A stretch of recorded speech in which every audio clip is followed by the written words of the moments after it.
കേരളം കഴിഞ്ഞ 5 വർഷവും ഇടത് സർക്കാർ പറയുന്നത് കേന്ദ്രത്തിൽ നിന്ന് വേണ്ടത്ര ഒരു തരത്തിലുള്ള സാമ്പത്തിക സഹായവും ഉണ്ടായിരുന്നില്ല. അത്തരത്തിൽ സാമ്പത്തികമായി കേരളത്തിനെ ഞെരുക്കുകയാണ് എല്ലാ ഘട്ടത്തിലും എന്നുള്ളതാണ് നമ്മൾ മുണ്ടക്കൈ ചുരൽമല ദുരന്തത്തിലടക്കം അത് കണ്ടതുമാണ്. അപ്പോൾ അതിനുശേഷം ഇപ്പോൾ നരേന്ദ്രമോദി തന്നെ എത്തി പറയുന്നത് കോൺഗ്രസ് ഭരിച്ചിരുന്നതിനേക്കാൾ 10 ഇരട്ടിയോളം തുക കേരളത്തിന് കേന്ദ്രം അനുവദിച്ചിട്ടുണ്ട് എന്നുള്ളതാണ്. അങ്ങനെ ഒരു പോസിറ്റീവായിട്ടാണ് അത് പറഞ്ഞു വെക്കുന്നത്. അത് എത്രത്തോളം അതിൻ്റെ കണക്കുകൾ ഉൾപ്പെടെയുള്ളവ ഇതിനു മുൻപൊക്കെ പറഞ്ഞായിരുന്നു. നിർമ്മലാ സീതാരാമനൊക്കെ ഉൾപ്പെടെ അതിൻ്റെ കണക്കുകൾ പറയുകയും അതിൻ്റെ വാഗ്വാദങ്ങൾ ഉണ്ടാവുകയൊക്കെ ചെയ്തതാണ്. ഇപ്പോൾ ഈ തിരഞ്ഞെടുപ്പ് വേളയിൽ ആ വിഷയം ഒന്നുകൂടി ഉയർത്തി കാണിക്കുന്നു എന്നുള്ളതും പ്രധാനമായിട്ടുള്ള ഒരു കാര്യമാണ്. അതായത് കേരളത്തിന് വേണ്ടിയിട്ടുള്ള എല്ലാ സഹായവും ചെയ്യുന്നു. കേരളം എപ്പോഴും കേന്ദ്രത്തിൻ്റെ BJPയുടെ ഒരു പരിഗണനയിലുണ്ട്, പ്രഥമ പരിഗണനയിലുണ്ട് എന്നുള്ളതാണ് ഇതിലൂടെ BJP ലക്ഷ്യം വയ്ക്കുന്നത്. നരേന്ദ്രമോദി അത് പറഞ്ഞു വെക്കുന്നത്. അതുകൊണ്ടാണ് ഇവിടെ തിരഞ്ഞെടുപ്പ് നടക്കുമ്പോൾ ഇത്രയേറെ തവണ വരുന്നത്. ഇവിടുത്തെ A ക്ലാസ് മണ്ഡലങ്ങളിൽ നേരിട്ട് പ്രധാനമന്ത്രി നരേന്ദ്രമോദി തന്നെ ഇറങ്ങുന്നത്, റോഡ് ഷോകൾ നടത്തുന്നത്, അവിടുത്തെ പൊതുസമ്മേളനങ്ങളിൽ പങ്കെടുക്കുന്നത്.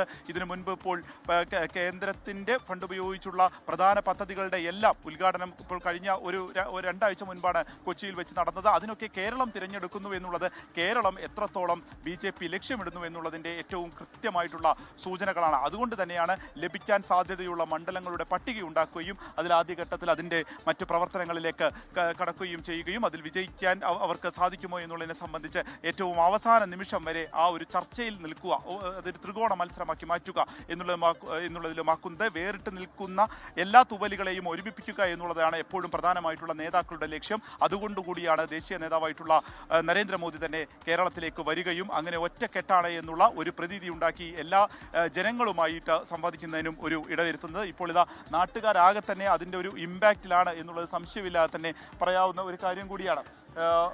നമുക്ക് ആളുകളിലേക്ക് കുറച്ചുകൂടി ചോദിക്കാമെന്ന് കരുതുന്നു. എങ്ങനെ ഇന്നിപ്പോ നരേന്ദ്രമോദി വന്നു കണ്ടോ? കണ്ടു. പ്രതീക്ഷിച്ചിരിക്കുമായിരുന്നോ?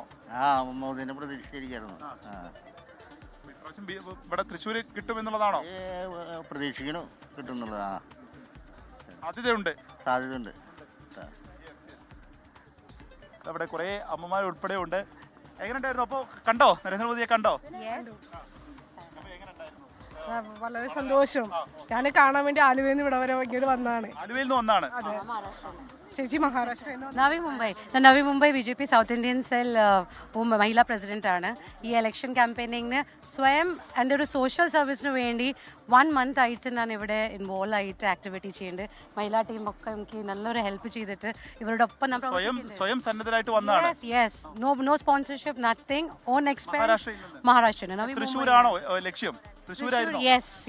എൻ്റെ ഹോം ടൗണും തൃശ്ശൂർ തന്നെയാണ്. മമ്മി അച്ഛനും അമ്മയുടെ ജന്മഭൂമി സ്ഥലം. ഞങ്ങളൊക്കെ മഹാരാഷ്ട്ര പോണ ബോട്ടപ്പാണ്, പക്ഷെ കർമ്മഭൂമി കേരളമല്ലേ. അതിനുവേണ്ടി ഒന്ന് ഇവിടെ ലോട്ടസ് എല്ലാ സ്ഥലത്ത് കമലം BJP വരണം. ഒരു സേഫ് സിറ്റി. ഞങ്ങളിന്ന് മഹാരാഷ്ട്ര എത്ര സേഫ് സൗണ്ട് ചെയ്യുന്നത്, ആ സെയിം സേഫ് സൗണ്ട് കേരളം ആവണം. അതിനുവേണ്ടി BJP വരണം ഇവിടെ. Yes, BJP should come and they should have more seats so that Viksit Kerala, മോദിജിയുടെ Viksit കേരളത്തിൻ്റെ ആ ഒരു ഡെവലപ്മെന്റ് വിഷൻ അത് സക്സസ്ഫുൾ ആവണം. അതിനുവേണ്ടി എല്ലാവരും ഒരു ചേഞ്ചിന് വേണ്ടിയിട്ടാണ്. തൃശ്ശൂർ കേന്ദ്രീകരിച്ചിട്ടാണോ നിങ്ങളുടെ എല്ലാം പ്രവർത്തനം? പത്മജ വേണുഗോപാലിന് വേണ്ടി.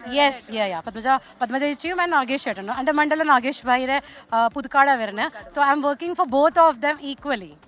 സോ ഇന്നിപ്പോ പ്രൈം മിനിസ്റ്ററിന് വരുമ്പോൾ എന്തൊരു ഇമ്പാക്ട് ഉണ്ടാവും? See, Modi ji, സ്വയം our Prime Minister is an inspirational leader. എല്ലാവർക്കും ഒരു സ്പിരിറ്റ് ആണ് മോദിജിക്ക് കാണുമ്പോൾ. ബിക്കോസ് അത് ഏത് പാർട്ടി ആവട്ടെ, അത് കമ്മ്യൂണിസ്റ്റ് ആവട്ടെ, കോൺഗ്രസ് ആവട്ടെ, all parties really appreciate our leader Modiji. They all appreciate him as a talented, political, strong leader. കേരളത്തിൽ എത്ര സീറ്റ് ലഭിക്കും? കേരളത്തിൽ എത്ര സീറ്റ് ലഭിക്കും? We are trying to be positive. No comments on how many seats, but our aim is to reach maximum. At least we should 5 to 6 seats we should come. ആലുവയിൽ നിന്ന് എപ്പോ വന്നു? ആലുവയിൽ നിന്ന് കാലത്ത് ഞാൻ പുറപ്പെട്ടു. ഇവിടെ ബ്ലോക്ക് ആവണേക്ക് മുന്നേ ട്രെയിനിന് തന്നെ ഞാൻ പോകുന്നത്. ഞാൻ സ്ഥിരം തൃശ്ശൂർ എല്ലാ പരിപാടിക്കും വരുന്നതാണ്. കണ്ടു.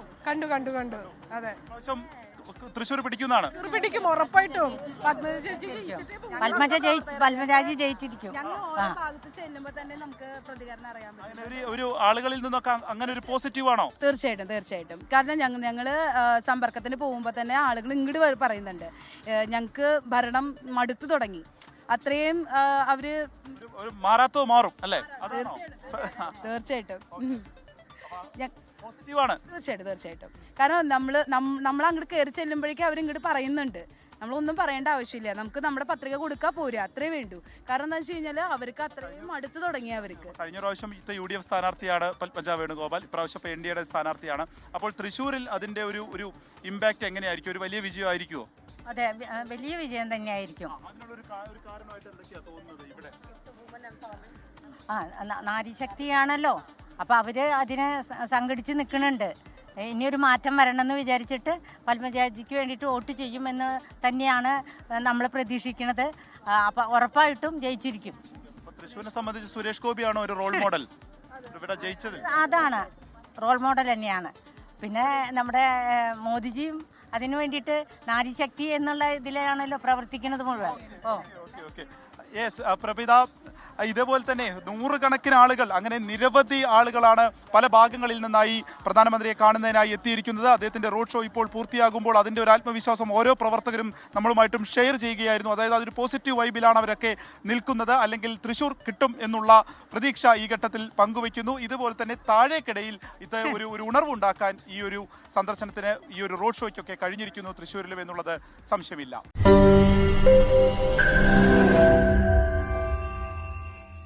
ലോകത്തെവിടെയായാലും ഏത് സമയത്തും 24 വാർത്തകളും ഓഗ്മെന്റഡ് റിയാലിറ്റി പാക്കേജുകളും എക്സ്പ്ലെയിനറുകളും വിശദമായി കാണാൻ ഞങ്ങളുടെ യൂട്യൂബ് ചാനൽ നിങ്ങൾക്ക് സബ്സ്ക്രൈബ് ചെയ്യാം.